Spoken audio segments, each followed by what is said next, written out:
matters to discuss. I will never tire of sitting on dead men's thrones. Power always has. But I shall not get too comfortable here. We must be free if we are to rule. And to be free, we must destroy this cult. And Ketheric's co-conspirators along with it. I know one of them, all too well. Baal's bloodletter, Orin. To think, I thought her to be speaking for the Absolute. I worshipped that woman.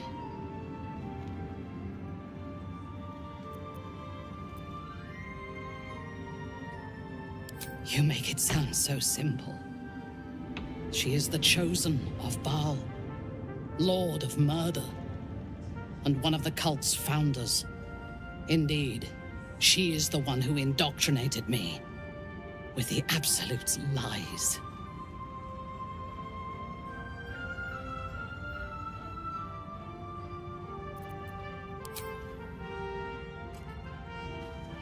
She is fierce, vicious, and cruel. In those respects, we are alike. But she is dangerously unpredictable. If there is a way to turn this design towards slaughter, rather than control, she will take it. She is the one who brought me to Moonrise, and into the presence of her so-called god, the Absolute. Now I know that those memories are lies. There was no god. Orrin held me down in a cocoon of flesh, while a mind flayer forced a parasite into my brain. And she laughed at my fear. I will find her. I will murder her. And I will smile.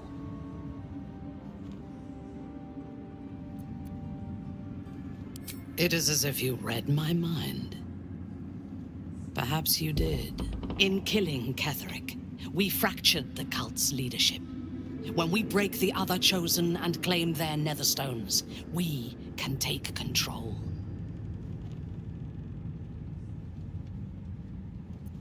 I expected you would be, but know this. What I propose is nigh on impossible, but if anyone can succeed, it is us. We have the prism, and we have the courage to slay gods. We may fail, but we must try.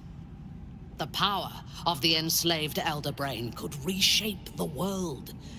We could reshape the world. And then we will need no gods. We will be their equal. We will be absolute. We have a purpose and a bond. By my oath, I will fight with you while that purpose holds. There is yet one thing about you that troubles me, though. Something I need you to explain. Why come to Moonrise, where the cult's power is strongest? Why not walk away?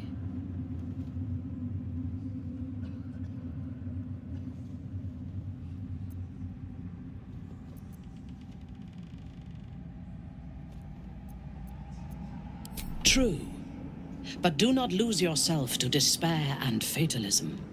They tried to make victims of us, but we can take this opportunity to become gods. Now, I am ready to leave this damned place whenever you give the word. The city awaits. I, for one, will miss the Shadow Curse. For all the pain it caused us, it did at least obscure the incessant sun. I take no pleasure in his passing. Whatever faults he may have had, Ketheric was a great leader.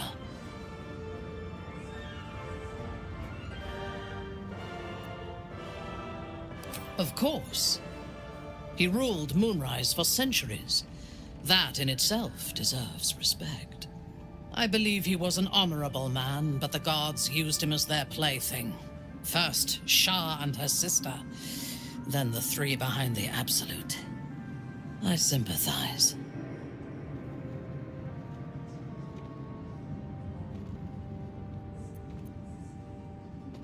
As are we. And if the coming battle breaks us, I hope that someone will mourn our passing, despite the bodies we have left in our wake. A true soul came to my city preaching a message of togetherness, accompanied by 2 novices. Menzoberranzan is not fertile ground for such messages. I killed them and hanged their bodies in my garden. I thought so too. This world is full of fools, after all. But in this instance, I was mistaken. Our visitors were not fools. They were bait, even as the flesh sagged and sloughed away from their eyeless skulls. Their audacity infuriated me. I had to know where they came from. And whoever sent them was counting on my curiosity overcoming my caution. Yes. All it took was a simple act of necromancy, and the corpses told me where I needed to strike. Moonrise Towers.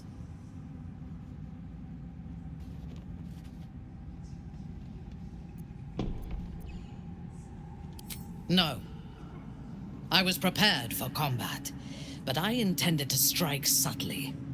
As it turned out, to my shame, I was defeated without even drawing my weapon.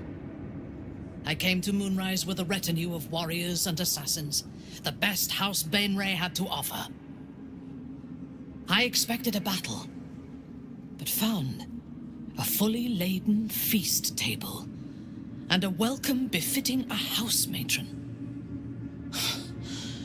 Ketheric expected us, expected me, and I fell for his flattery.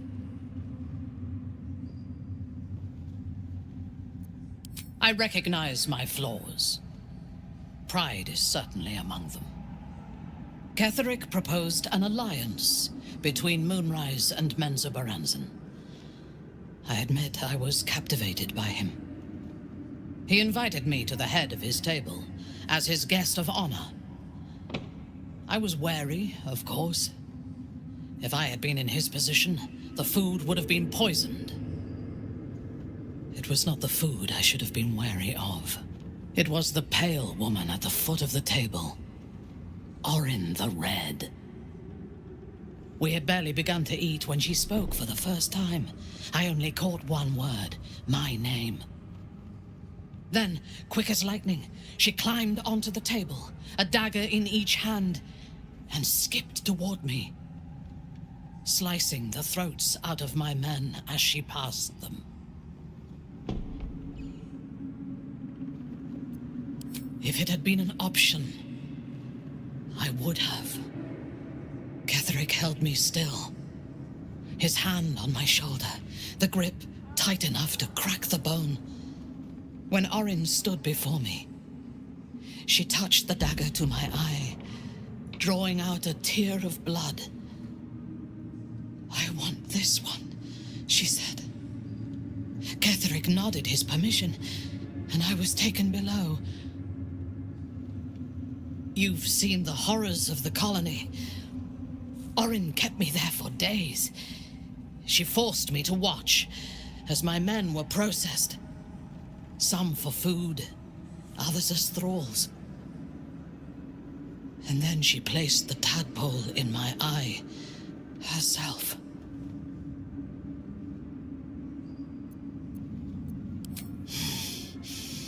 That is certain. You know the rest as well as I do. There were massacres before the Grove. Religious communities, mostly. Those who refused to convert. Then there was you, and now there is freedom. Soon there will be vengeance.